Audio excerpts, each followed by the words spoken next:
Hello everyone, how's it going? Dr. Incompetent here, and let's do a complete beginner's guide to RimWorld, shall we? Here in the middle of 2025, with all of the updates that are live now that the Odyssey DLC is out, and I'm going to be doing this guide with the vanilla game. I have several of the DLCs and mods and things like that, but I've disabled everything just to have a clean vanilla approach because I think that's how most people will get into the game. If you'd like to see me play some of the DLC with a guide or something like that, just let me know in the comments below and I could potentially do another series elsewhere, but this is the easiest point of entry for new players. And so what I'm going to do is fire up a brand new game of RimWorld so that you can play along with me and learn the controls, the UI, some basic tips and tricks and strategy for how to survive. Now, your colony will be different than mine because it's random every single time you play this game, even if you're playing on the same world seed that I am. The events will be randomized, and that is part of the fun. Because honestly, the key to enjoying RimWorld, in my opinion, is to remember this sentence that's right underneath the title of the game, RimWorld, that says, a story generator by Tynan Sylvester. And that means that this game is really just about creating hilarious stories, circumstances, memorable moments where you have somebody go crazy, or you have an alien land over here, or just like something catches on fire, and things play out, and they can be maddening, they can be hilarious, but they will definitely be unique and memorable. It's not as much about like I'm going to win the game generally, although of course you can win RimWorld, but it's more like let's just have a great experience and see if we can survive as long as possible. And if you go into it with that mindset, then I think it just becomes more in the spirit of what the game is actually about. Kind of like Dwarf Fortress, where it's not about winning, it's just about like having fun. That being said, you certainly can win, and we're going to talk about the victory condition. And I also have a Let's Play of RimWorld, which was my first time playing, and we do win, but it takes us quite some time to get there. So let's go ahead and start a new colony. Now, when you click New Colony, you're going to see that there's different scenarios that you can choose from. If you've never played RimWorld before, it is fine to do the tutorial. It's super helpful. It will get you some instructions, and then eventually it will take the wheels or the rails off and just kind of let you do your thing. But I'm just going to start us, with no tutorial and just explain everything in my own order. I like Crash Landed as a scenario for a new player. It is the classic RimWorld experience, and it's not extra difficult. Some of the other ones are like just for veterans, for people who want a new challenge, for people who are very good at the game.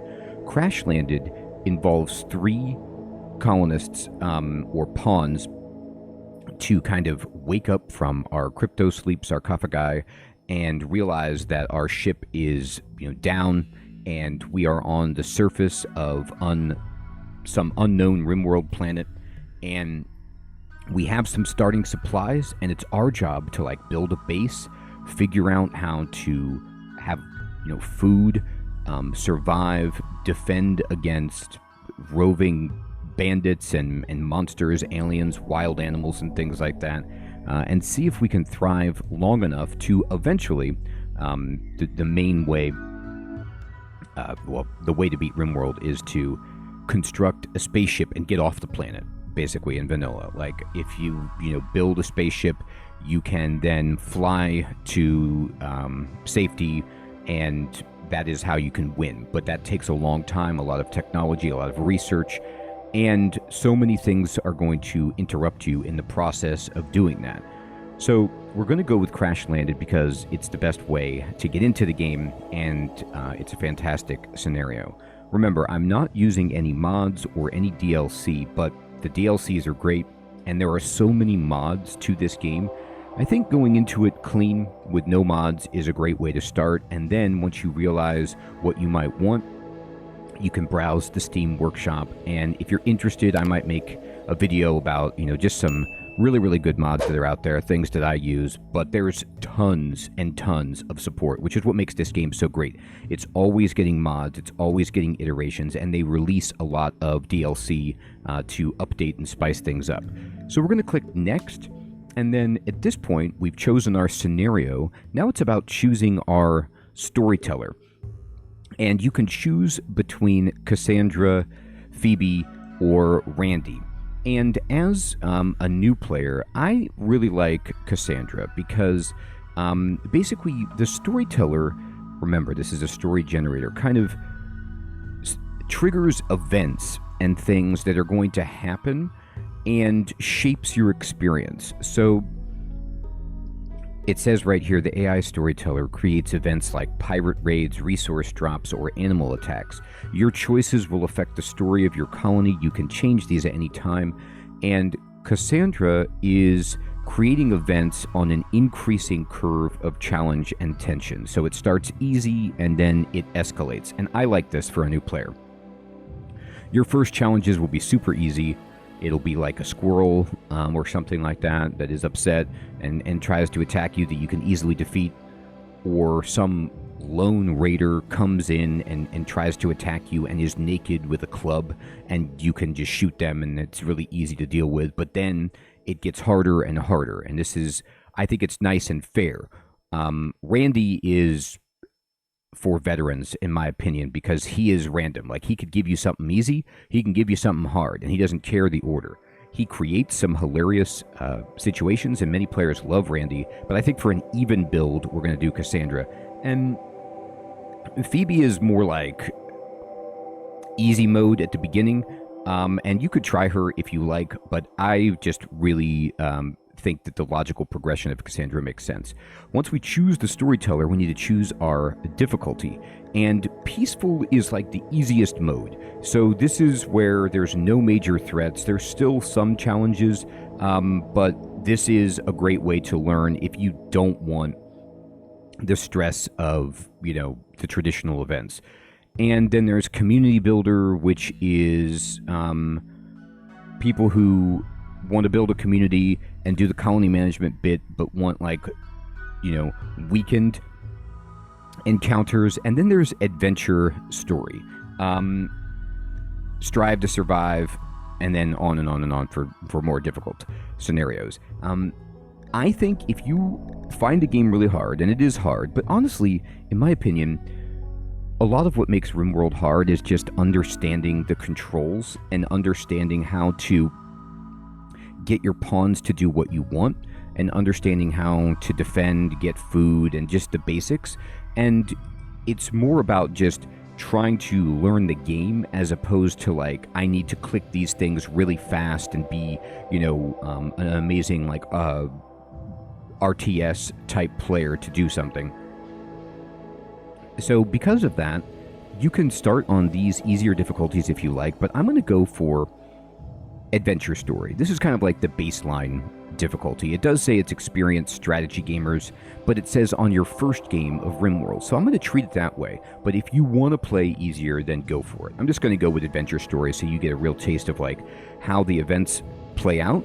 But once you clear the game, you probably want to play on something like Strive to Survive that's a little bit more challenging, because honestly, adventure story is actually not that difficult once you learn what you're doing. You could still die, of course, but I don't think it's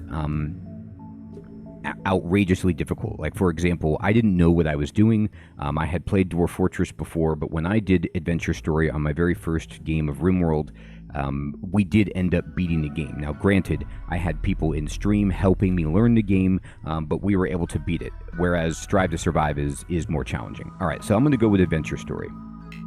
So once you choose your storyteller and you choose your difficulty, one more thing to choose, right?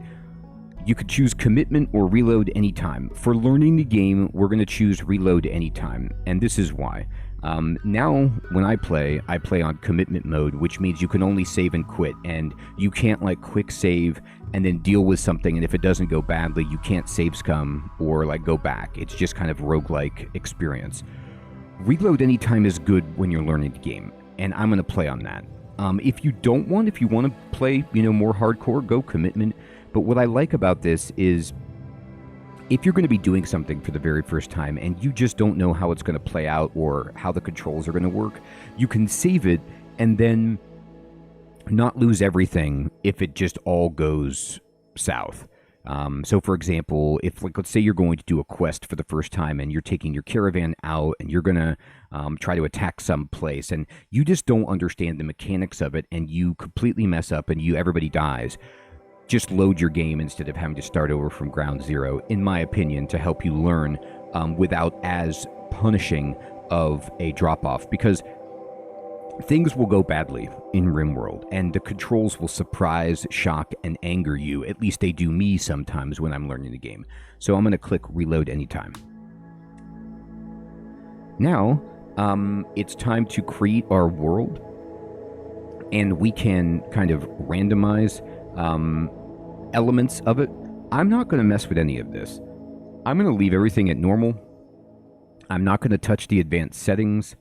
And I'm going to, the name Raincoat is fine for the seed. So if you want to play on Raincoat, you would play on the same world that we are on, effectively.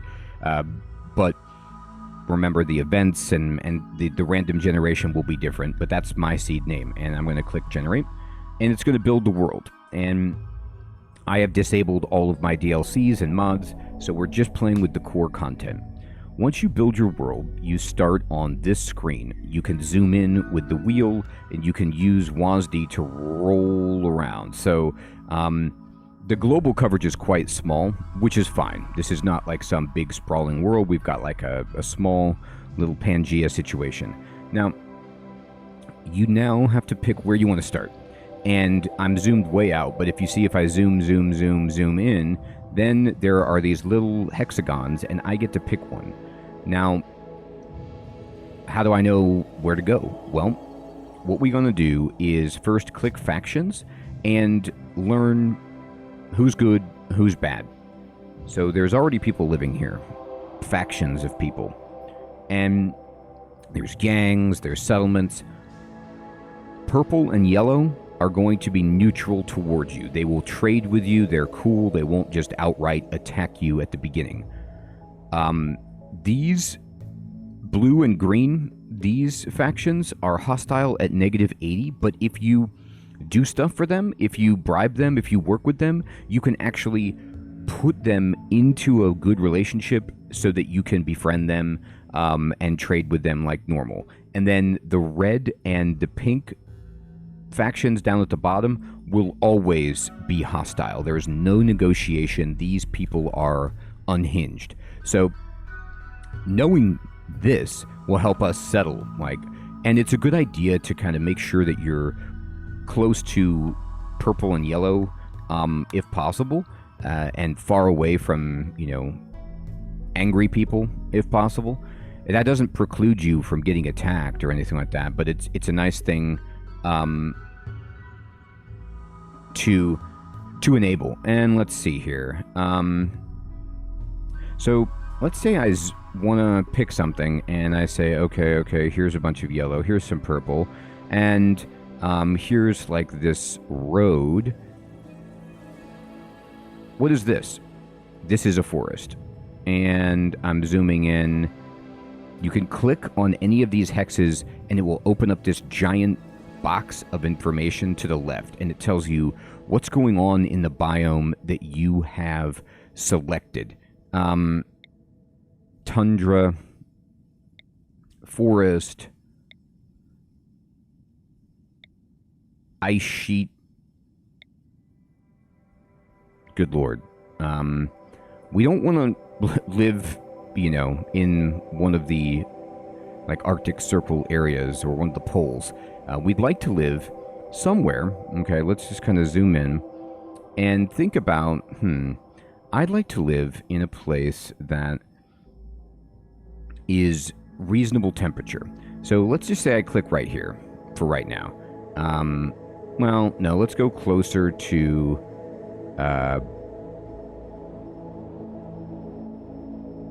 purple and yellow. Okay.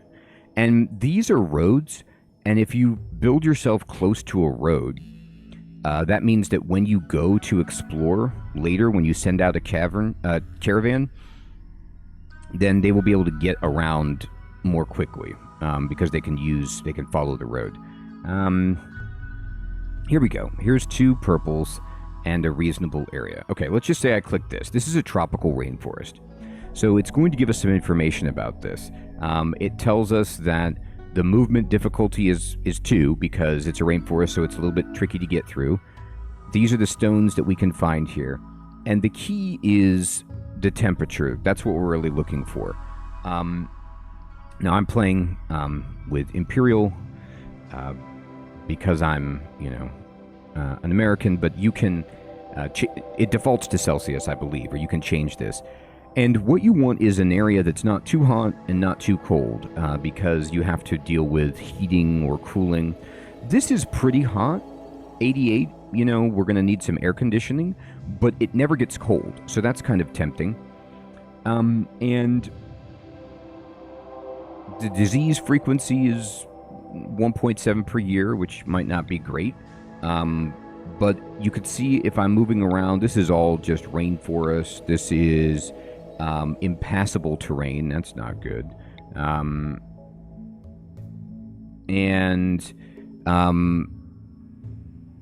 Here we go. So you see how this has mountain and caves, and it is a mountainous region, and it's pretty warm, and it's close to a road. I'm thinking about starting us right here. And here's my thought process.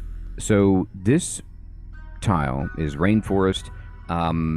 It's mountain. And mountain is a great place to begin on because you can, like, Dwarf Fortress style, dig into the mountain to build your base, and it has a lot of natural defenses. Now, we might not want to be in a rainforest. We might want to be,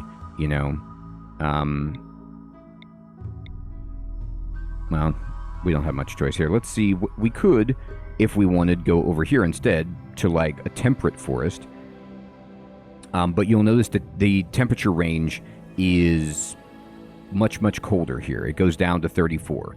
So, the benefit of living in the rainforest is that it's pretty stable temperature. The disease is higher.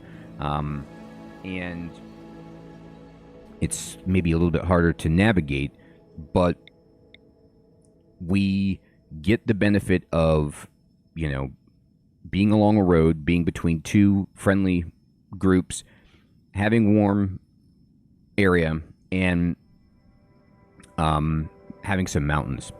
So I'm okay with this. Let's go ahead and say that seems fine.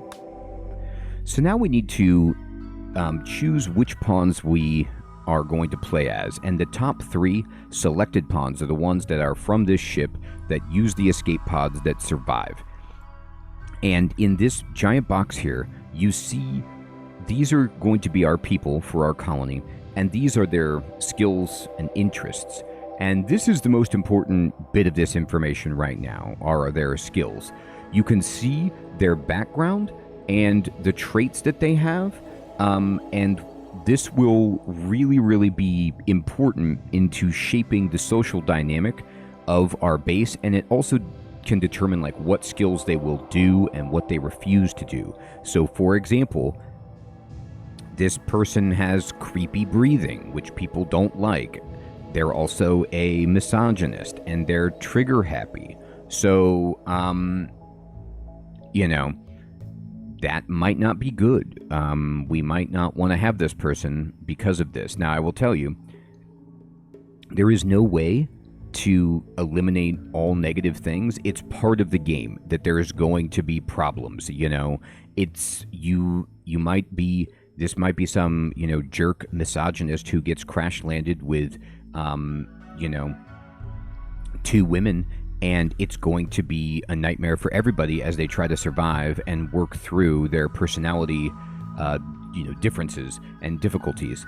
But you might just say, I don't want that. I'm going to just randomize it. So up here, you can click randomize and just see what you get. Now, here's what we want.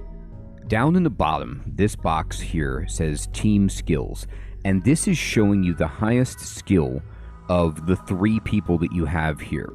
And of these skills, we want somebody who's good at shooting so that we can defend our base and hunt. We want somebody who's good at mining because we're going to be needing to dig into the mountain. We want somebody who is good at medical for treating any kind of injuries that come up. Plants for growing our food. Cooking so that we don't make food that makes everybody sick. Intellectual for research and getting new technologies. Construction for being able to build more difficult things. And melee is also good for defending our base and for subduing people in a way that's non-lethal. So of this, right now, my priorities are going to be, I want shooting, mining, plants, medical, construction. Intellectual and cooking are good, but we could, survive without it. If you had, like, let's say, low intellectual, it means you research really, really slowly, but over time, the person who is doing research will skill up and get better at it. Now, of course, you'd like to be good at all of this stuff if possible. So, like, this guy is really good at animals. Animals isn't even down here because it's not considered to be an essential skill. Animals is great. You can train animals, tame them. They can defend your base. You can domesticate them. You can have a bunch of yaks, for example, and get their milk and sell them, or tame them and train them. You can train intelligent animals to do things for you, haul items, fight. So it's nice. And artistic is cool later. Like, people can create art that you place in your base and it makes everybody happy and it increases the decor value. But it's not something at the beginning that we need to survive. Now, this person, I said you can't get all positives. Well, they're a fast learner, which means they are just good at everything. They just have an increase to learning everything, and they're kind, which is also really, really good. So that seems amazing. However, then it's balanced out by the fact that they are a psychiatric patient from their adulthood, and they will not do anything violent. So they won't fight, they won't hunt. And you could see that if they won't do something, the skill is disabled.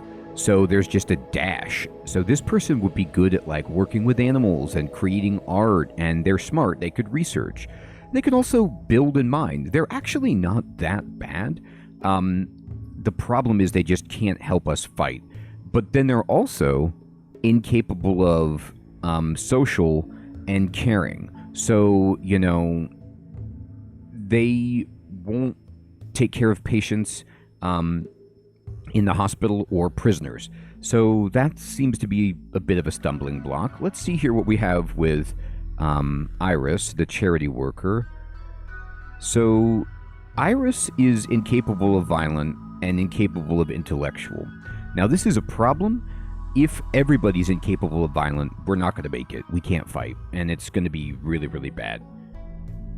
But if we just kept her... Oh, she's also a slow learner, which stinks. She's good at construction and plants, which is cool, but slow learner is terrible. Some of these traits are just worse than others. So I'm going to randomize her. And no, that's not what I need.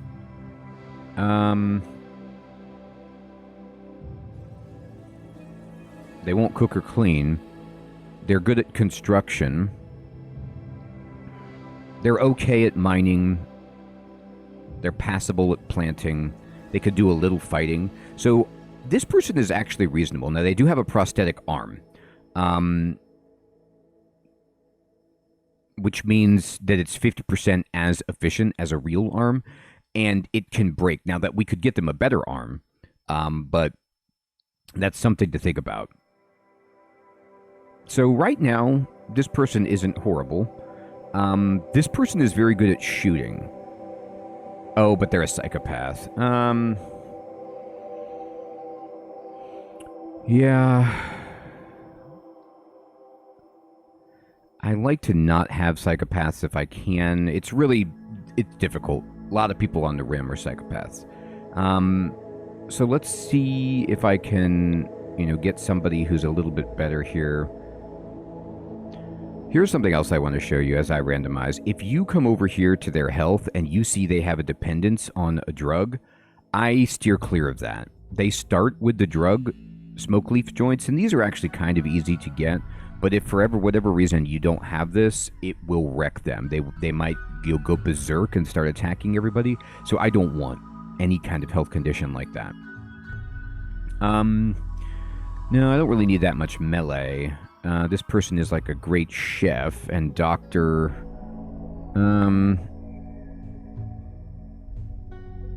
Okay. So this Marindil is interesting. She is great at research. She's also very good at construction.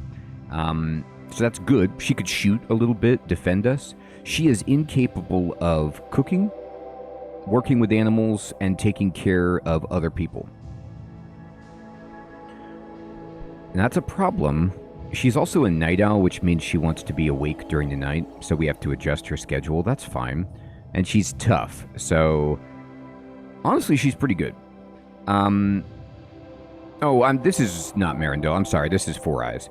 Marindil is the one who is down here, but we're going to re-roll this one. This is it's really, really good to have somebody who can research this quickly and is good at construction. So I'm actually going to re-roll here.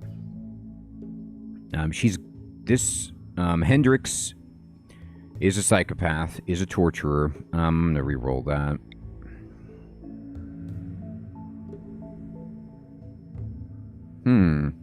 So Dev is doesn't need to sleep as much, and then is good at shooting for hunting, is reasonable at social, so for trading and stuff. They stink at a lot of other stuff, but they're passable.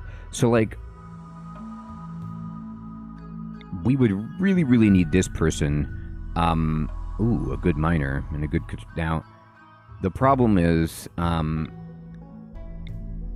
Yeah, okay, let's reroll Dev. He's just good at shooting. He just doesn't have any downside. What we want is...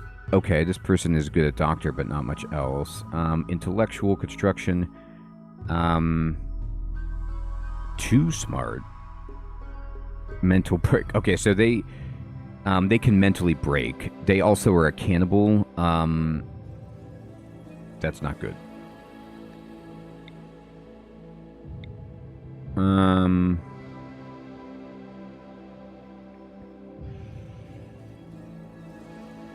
Medical. So this would be our doctor. Masochist. Likes getting hurt personally. Okay. So if, let's say we just took these three people right now.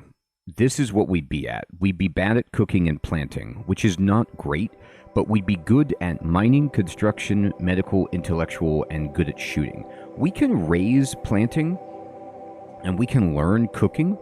I think this is actually okay. I'd prefer somebody to be a little bit better at cooking. But is anybody at least interested in cooking? No, they aren't. I'm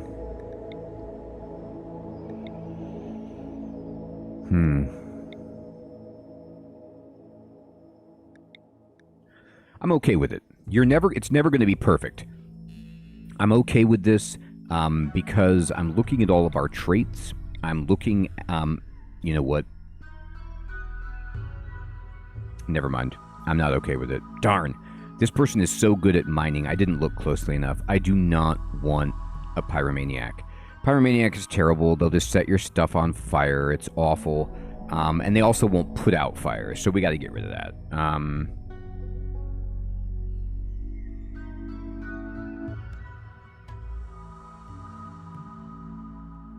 So they want new body parts. That's fine. This would mean we have a good grower. And somebody who can learn mining. And somebody who wants to be good at shooting. They're incapable of social, intellectual, and crafting. That's okay, as long as I don't have too many people who are incapable of the same task. You could get a situation where I've had it happen where everybody's incapable of, like, caring for people, for example. There's only one person up, and they can't take care of other people, and then everybody just dies. It's bad.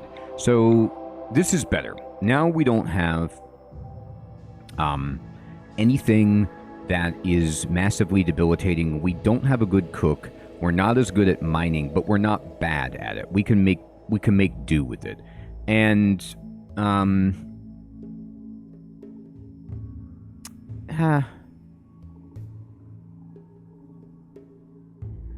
no, I need somebody who's better at mining. I just do.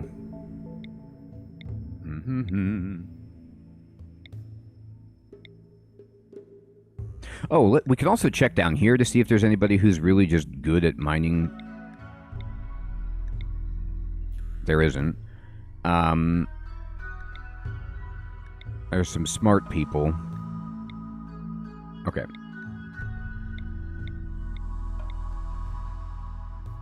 This person is better at mining and really good with animals and also a good doctor. Ooh, they're an undergrounder. Great. So they're perfect for mining. Depressive stinks.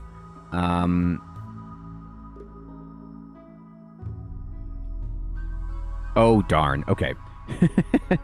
I'm sorry. This takes a long time because you're trying to get a good mix.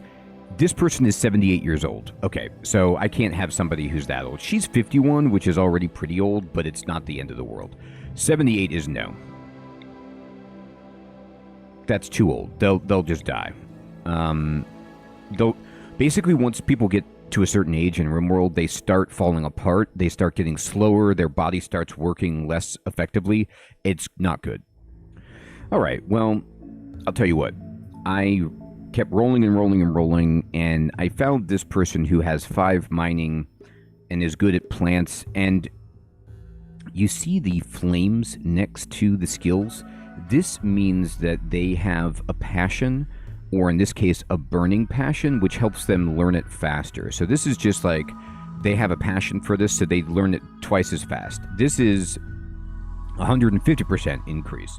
So they're reasonable at mining, and they can get better at it really quickly. But they're also good at growing, which is nice, and animals. And they don't have any significant drawbacks. They are a night owl, which is fine. So now, I'm going to go ahead and start us off.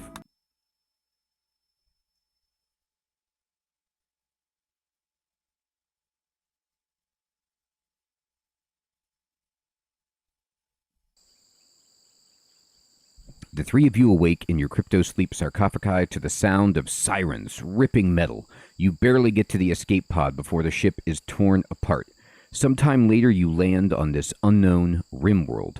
As pieces of the shredded starship fall around you, you start making plans to survive. Okay, so I'm going to click OK, and I'm immediately going to push the spacebar, because this will pause the game.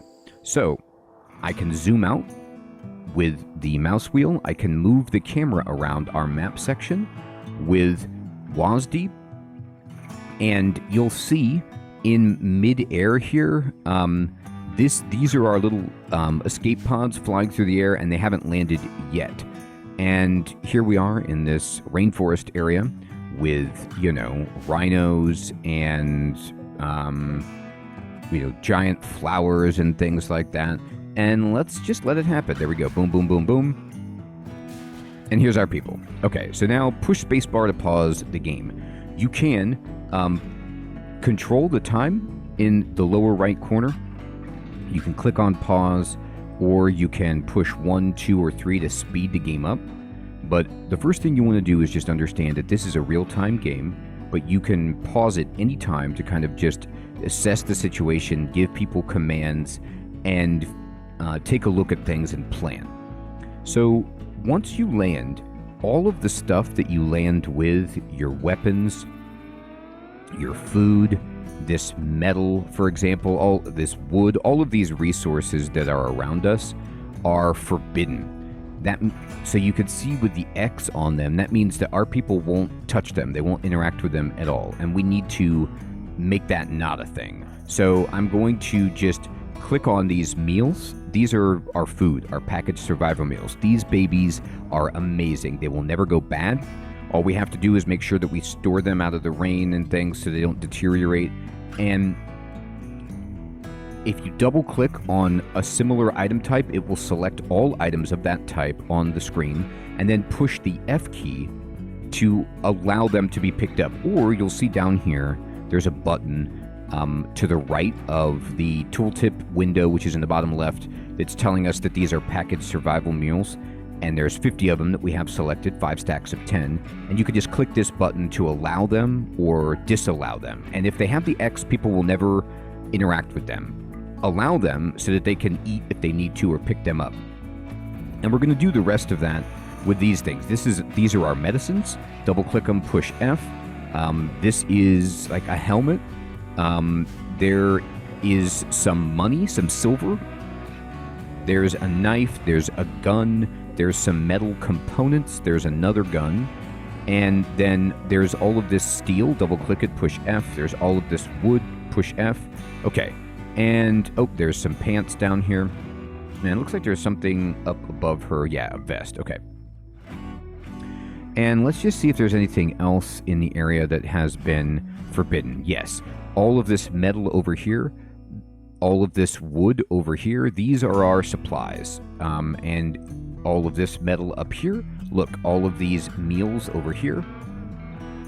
Just kind of explore the map and all of this metal up here. This could be debris from our spaceship, things that just flew off in the wreckage. And you really, really want to have metal for advanced technology. So if you select it and unforbid it, then your people can go pick it up if they need to. So it's a great way to just kind of make sure that all of, here's another piece of metal over here, all of the steel and things like that that are around the map are enabled. Now also, if you see something like this, this is a chunk of our ship, and you can select it and just push X or click this button down here to deconstruct it to get parts for advanced technology. So if you see any ship parts lying around like this, just click this deconstruct button or push X, and then that will just become something that they might do. And, well, they will do, depending on their job priorities. This cave down here scares me. I don't know, but we need to be careful about that. So sometimes in cave systems like that, where there's mushrooms growing and it's dark, there could be bugs or spiders and things in there that will just destroy our people. So even right here, so we might need to do something about that. But for now, we're fine. And let's just zoom in on our people. And I'm going to immediately equip some of my people with weapons. So 4 eyes here. I'm going to click on them. And when I click on one of our pawns, you can see in the bottom left, their tooltip window appears. It tells you who they are. And it tells you what they're doing. So she's wandering right now. If you've never played RimWorld before, RimWorld is a game where you don't directly control people. You give them a list of priorities and tasks, and then they will do them based on that hierarchy that you assign. Now, you can, for certain tasks, take control and tell them to do things and micromanage them, but usually you are setting a chain of command for them to follow. So she doesn't have any jobs right now. She's just wandering. And all of them are doing that because they haven't even had time to get a job.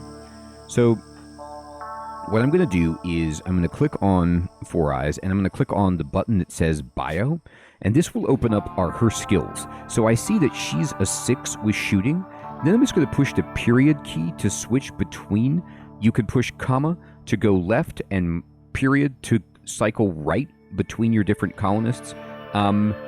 Sierra is terrible at shooting, and Q is okay at it. So because 4 eyes is the best at shooting, I'm going to right-click on this rifle that's on the ground, and I'm going to tell her to equip it.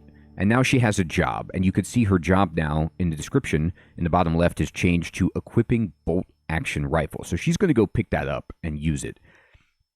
I'm going to tell her, Kiyu, I'm going to right click on the revolver and tell her to equip that so that she's got a gun. And then Sierra, I'm going to give her this knife. I'm just going to say equip that knife. And then I'm going to push spacebar and just let them do that. And they got it. We also, oh, sorry, that's not Sierra, that's Ingot. Sierra is the name of this female Labrador Retriever that we start with. So this is a friendly animal. This is, it looks like it's Kiyu's dog. And you could click the training button on this dog to see that it's tame, and it will defend and follow the master. It has not been trained to attack, rescue, or haul, but it can be. And we can click on her and see that she's actually awesome with animals, so she will work on that. So if I want to just say training, click attack, but I don't want that right now, actually, because that will probably kill the animal. Let's train it to haul. So if we train this animal to haul, it will occasionally just do some labor for us, just pick stuff up and put it in stockpiles. So to tell your animal person to train something, if you have one, what you want to do is click the button next to the skill. Now, we'll eventually try to train all of these things, if possible. And you can click here to have the animal follow the master, but I don't like that. For now, I'm fine with it doing this, and that's good. And now what we need to do is try to think about, okay, where do we want to have our base? What looks good? Well, we have a kind of natural base that we can build if we just use this mountain range. I can put a wall, for example, to connect these two mountains here, and then a wall here, and then a wall here, and then this whole enclosure will be our area. And then we can mine into this wall for more space. We want this enclosure to be ours because we want open space for farming, for horseshoe recreation, for windmills, wind turbines, and that is going to be one of our priorities, is just kind of defending ourselves a little bit. So I'm going to say, okay, let me for now click Architect in the bottom left, and then click Orders, this button from this panel of buttons here. And then this huge ribbon of commands will appear, and I'm going to click on Mine, and I'm going to start mining in here like so. I'm just going to left click and drag, and I'm going to then put a door here, and I'm just going to make like a nice space that's of a reasonable size for our people to sleep like that. And then over here I'm just going to make another nice little place for eating, and then that's all we'll build for now. So I've got the rough outline of a place for us to sleep. I now have one job that we're doing. Another job that I want to do is make sure that we have enough space for farming and enough trees chopped down for lumber. So I'm going to select the chop wood, or push B or click on this, and I'm just going to drag and start selecting trees for us to chop. And you see all the green circles?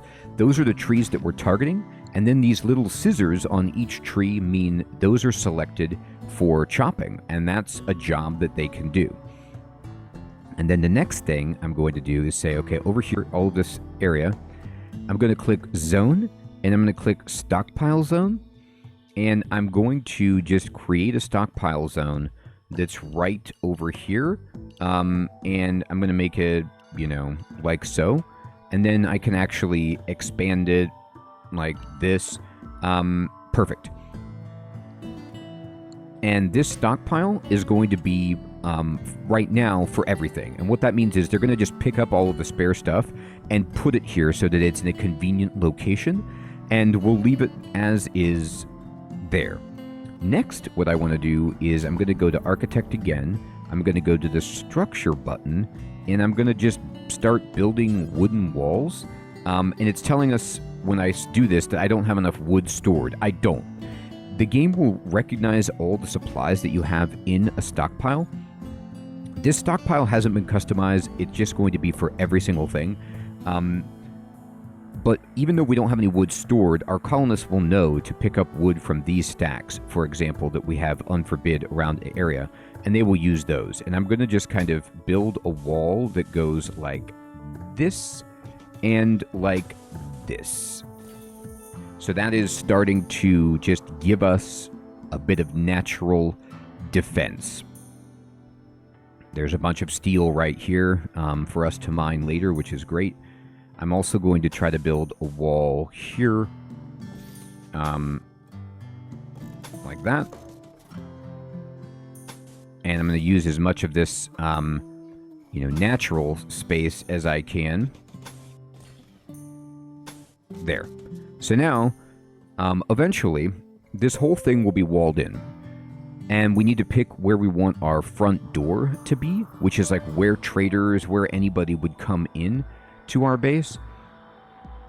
And I think that I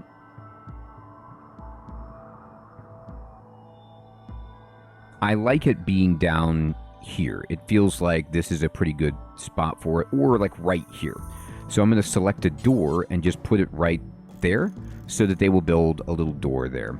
Okay, perfect. All right, I'm going to push spacebar, and now everyone will actually eventually start doing stuff. Now, I'm going to pause it again because I want to talk to you about the screen. At any time, you can click in the upper right to push this plus button to search for tips and advice and the learning helper, which is like an in-game guide. Very useful. In the bottom right, it will tell you the temperature, it will tell you the time of day, the date, and it will tell you just some events, and this is the log. It's saying, hey, nobody's got a place to sleep. You don't have any beds. And this is true. They don't. So, we need to build them beds, which is another job that we're going to do. Now, right now, you can click on them and see what they're doing. Kiyu is going to go dig. Ignat is going to haul this, and Four Eyes is going to deconstruct the ship chunk. Now, why are they doing those jobs? Well, because they've been assigned to do these priority-wise. I'm going to click on Work, and this opens up the priority screen of what jobs they will do. And these priorities go from left to right, left being the highest priority, right being the lowest. Now, this is just, the basic, but I'm going to actually select this button here to customize our priorities even more. And this means that things that are priority 1 are done first, and priority 4 is done last. And if it's not turned on, they won't do it at all. So what you want to do right away is look at your people who are good at particular jobs and tell them to do those jobs at a higher priority. Now, luckily, she's already going to mine, but I'm going to left-click this to make this a priority 2. Like, I want her mining most of the time. This means that even though Firefight is to the left of mining, she will do something that's 2 before any 3. So this is the first job that she will do. Now, if I click Bed Rest to be 2, and she needs bed rest, she will do that before mining because it still goes left to right. So it goes left to right after it looks at the ordering of the numbers. And if you have numbers that are the same, then it will use left to right. Now, I'm going to tell everybody to put, Firefight, I'm just going to put it at 1. That's very important. Patient is 2. Doctoring is 2 for the person who is a good doctor. Now, if you have somebody who can do doctoring but isn't doing it, I'm going to click it to 4. And this means that, like, let's say this doctor gets taken out, they can at least try, but they won't do it at priority 4 unless all of their other jobs are occupied. I'm going to put bed rest to 2 for everybody, and then warden here. We want them to be good at taking care of prisoners, handling animals. I'm just turning on a lot of these things. Okay, this is fine. Hunting is good. Everybody needs to be able to do construction. Everybody needs to grow plants. Everybody can mine. Everybody can cut plants. Smithing I'm not worried about, but I'll turn it on. And then tailoring I'll turn on. Art, we don't need to worry about that right now. And research is fine. Okay, perfect. So there are certain jobs, like we want them to put out a fire immediately.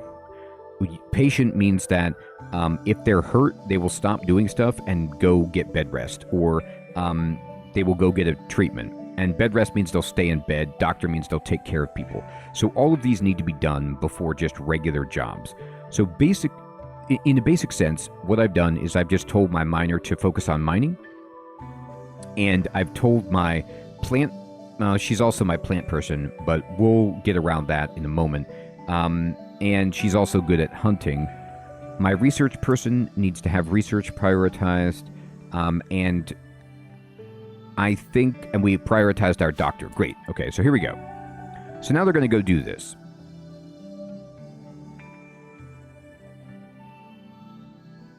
Now, let's say she's going all the way over here to deconstruct this, but let's say I don't want her to do that.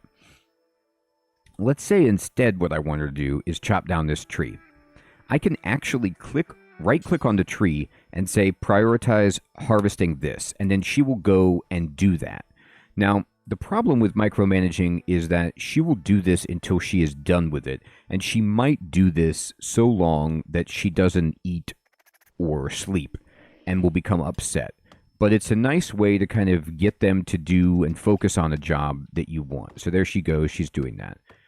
And how do we know when they sleep? Well, we can click on their schedule. And this is their schedule right now. They are doing anything they want from 6 to 2100 hours, and then they're sleeping at all these other times. Now, I'm actually going to click on some recreation here at the end of the day and just force them to relax so that they maintain their mood. But otherwise, I'm not going to mess with it. Now, she's mining, she's chopping a tree, and she is hauling, or he is hauling. And I'm going to click 2 to speed it up, and I'm actually going to click 3. So here she goes. She's mining, and she's digging at the marble, and there she goes.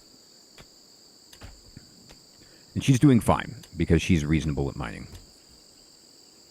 And she will get better at it as she goes.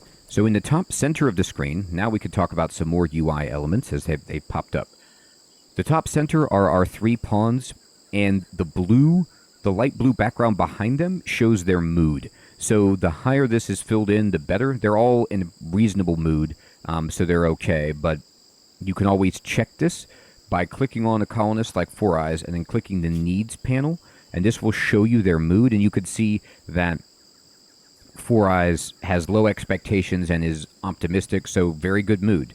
However, these are all draining their mood. Hungry, tired, they want to recreate, and they want comfort and beauty and things like that. So,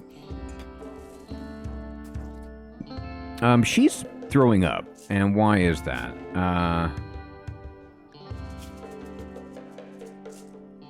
I think that sometimes when they crash land, they're just a little bit, like, sick from the experience.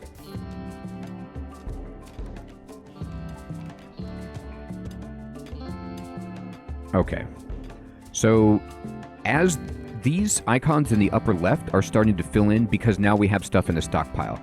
So this top one is food. You can click on the arrow and you can see it's our packaged survival meals to see how much food we have in a stockpile. This is resources. These are our components. These are our medical supplies. And these are raw resources like money, steel, wood.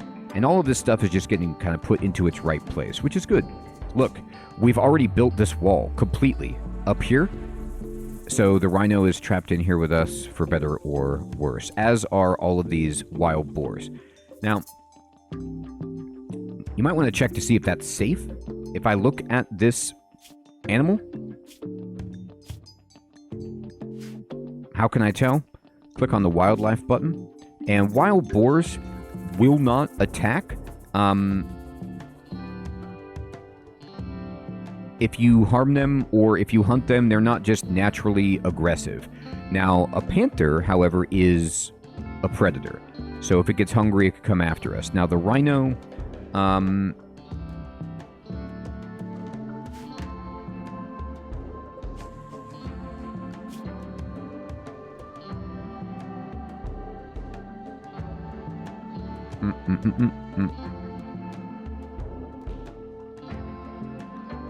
Where are you, rhino? Here he is. The rhino will attack us if we try to hunt it, and it will attack us if we try to tame it and fail. So we just leave it alone, and it won't mess with us. Look at that. We have a front door. How about that? Q, what you doing? She's going for a walk, so she's relaxing. So we're starting to get our little bedrooms dug in.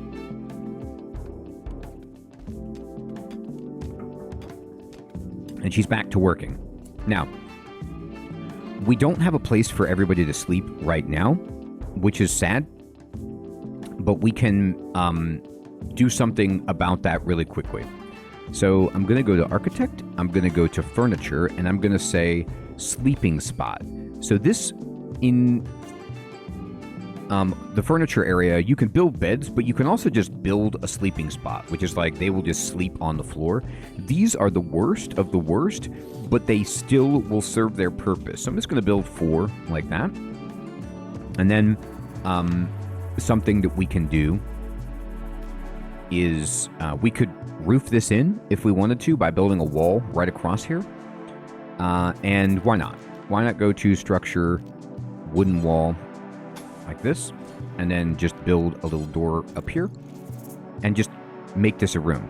And we could say, okay, Q, what are you doing? You are hauling steel. That's fine. And what are you doing? You're cutting the tree. Okay. Can you instead focus on working on the wooden wall? And then can you focus on working on the door? I'm just going to get this wall built because what I want, actually, can you do this? There you go. No, all of it. So this is why manual is hard, because she builds one and then she wants to go back to her higher priority job, which is fine. You'll also see that they automatically put on the clothing.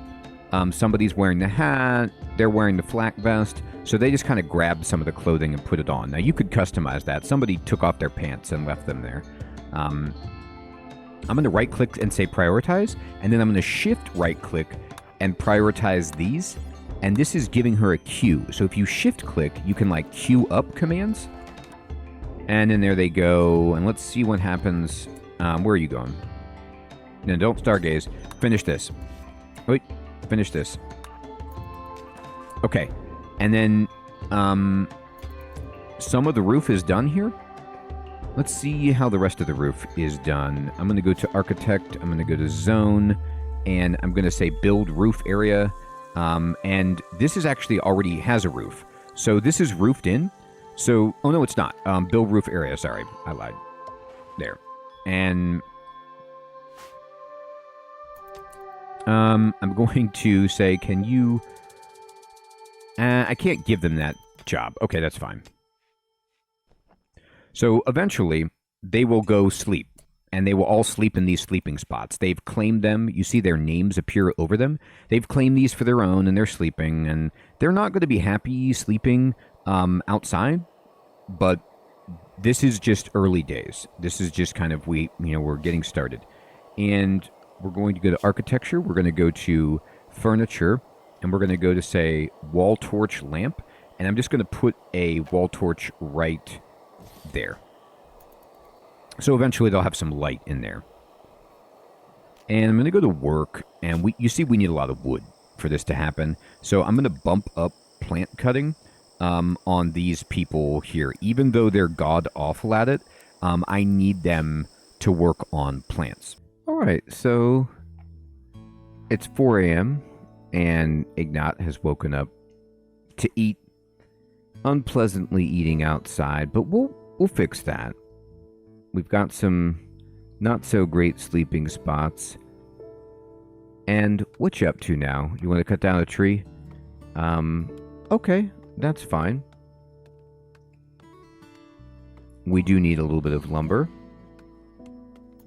And let's see, Four Eyes is eating and then falls back asleep. Middle of the night, got hungry apparently. We need to finish this, so that's why they're getting the lumber, I believe. Actually, no, they just are high up on plant cutting, and this is good. We need a lot of wood for beds and everything else. And we're back, and we are mining. Now, you see how we're kind of like mining randomly? You could turn off some designations if you don't want them to just aimlessly mine, and you can focus them. And we're getting the rest of these trees cut here. Four Eyes is cutting that one, and then there they go. All right, now what you doing? Hauling wood. Okay, that's pretty reasonable. Oh, finishing the roof. Great. So now this is done, and there we go. We have, this is now roofed in, and there is a torch. So how do I know that? Well, we saw the roof, but if I take my mouse cursor, and you'll notice in the bottom right, it says outdoors, it's 81 degrees out here. Inside, it's 80 degrees, and it says indoors. So when you have a roof, it'll tell you indoors, and it shows you the change in temperature. So it's a little cooler inside, not much. And we're in permanent summer because it's tropical rainforest.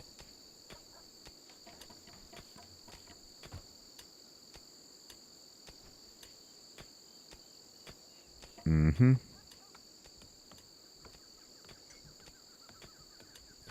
And they are finishing building this. And they're almost done. And they did it. Okay, great.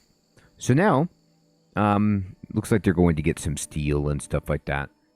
Our walls are done to enclose this area. And we've cut down a bunch of trees. So let's start talking about just getting a little bit of basic food set up. This will be our bedroom area. This might be our dining area. I'm going to do a couple of things. I'm going to go to architecture, and I'm going to go to zone, and then we're going to go to H, or this green one, the growing zone. And we're going to just kind of grow some crops so that we can have a sustainable food supply. Now, if you are mousing over some of... Here we go.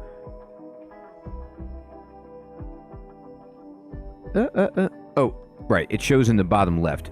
When you're mousing over, it'll tell you the soil's fertility and how long it takes your people to walk over it, for example. So this soil is reasonable. It's not great. This soil that's darker is 100% fertility. So that's probably where we want to put our crops. Generally, this like marshy soil by the water, there might be some good soil. And this is rich soil. So you'll find rich soil, it's 100% fertility. Just try to plant your stuff on, this is all 100% over here, something nice like that. So we're just going to go to growing zone, and we're going to say, okay, we know that this is 100%. So I'm just going to plant a nice little 6x6 field here. And then when you're done planting the field, just right click and then click on the field itself. This is growing zone 1. And it's planting potatoes right now.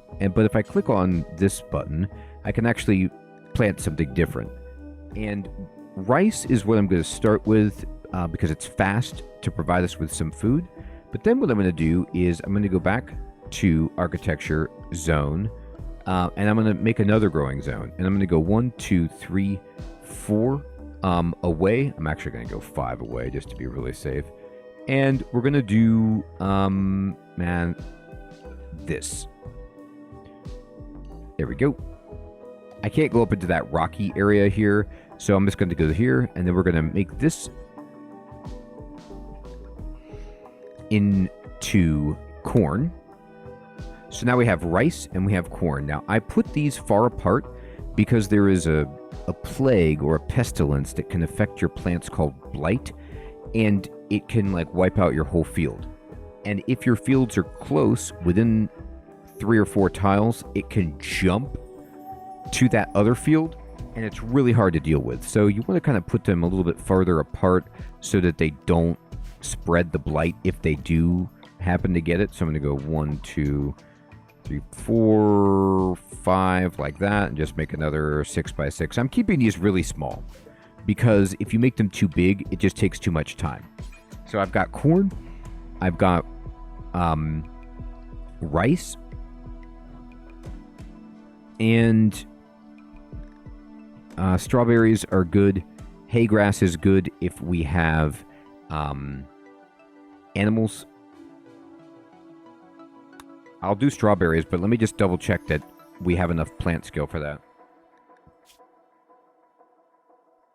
0, 4, 7. Great. We do. Okay, so now we've got a few fields, and somebody will start planting those. The next thing I want to do is, this is really fast. I'm just going to go to architecture, and I'm going to go to recreation. They need to have something to do, or they'll get bored. So I'm going to build a horseshoe pin. And the horseshoe pin just goes in the central place, and then it has like areas where people are going to throw the horseshoes.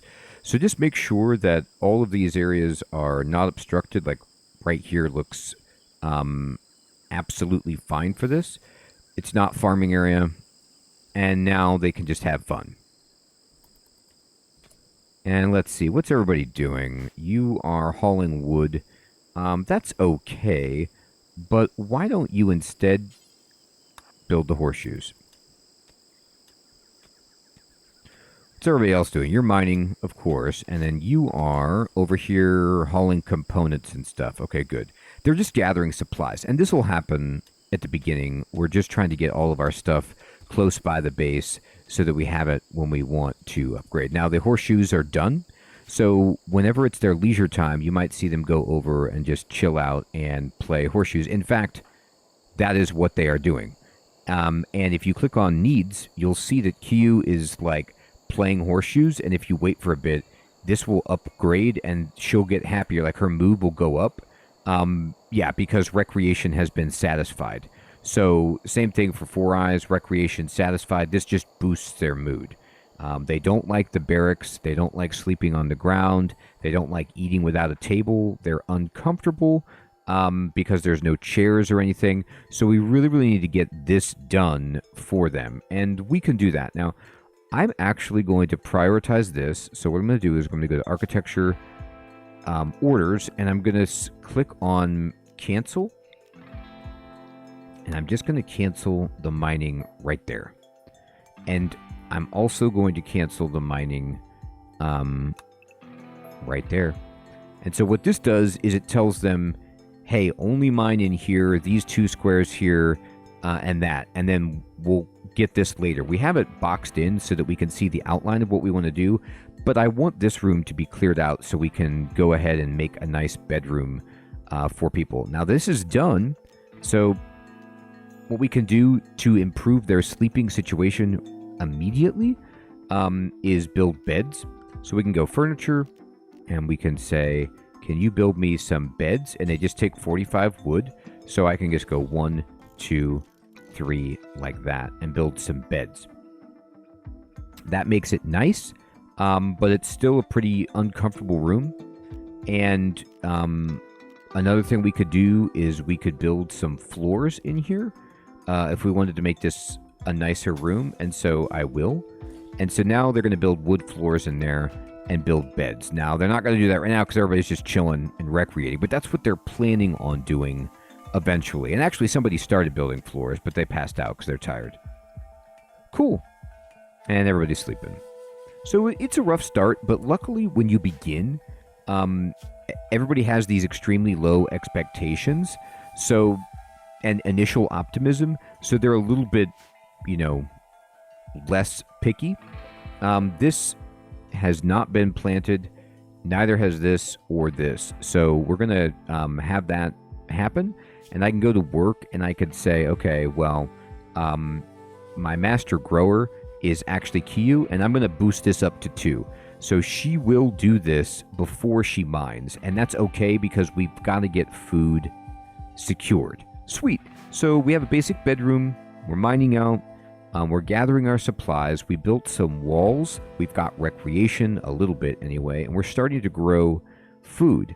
So everyone, this is going to be a beginner's guide series. I'm going to make a bunch of episodes where we just talk about the basics of RimWorld, get into the flow of the game so you can see how this game plays, get some ideas, learn from my mistakes, and also see what it's like to play in different biomes with different strategies, perhaps, and just understand all things RimWorld, because this is a game about trying, learning, dying, and then trying again and using your knowledge to get better each time.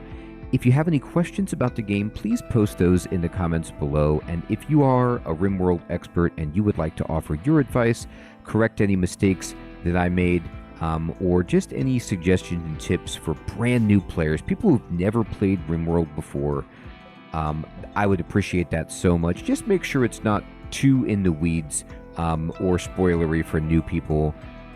That would be awesome. Everyone, thank you so much for watching. I'll check you in the next episode. Take care.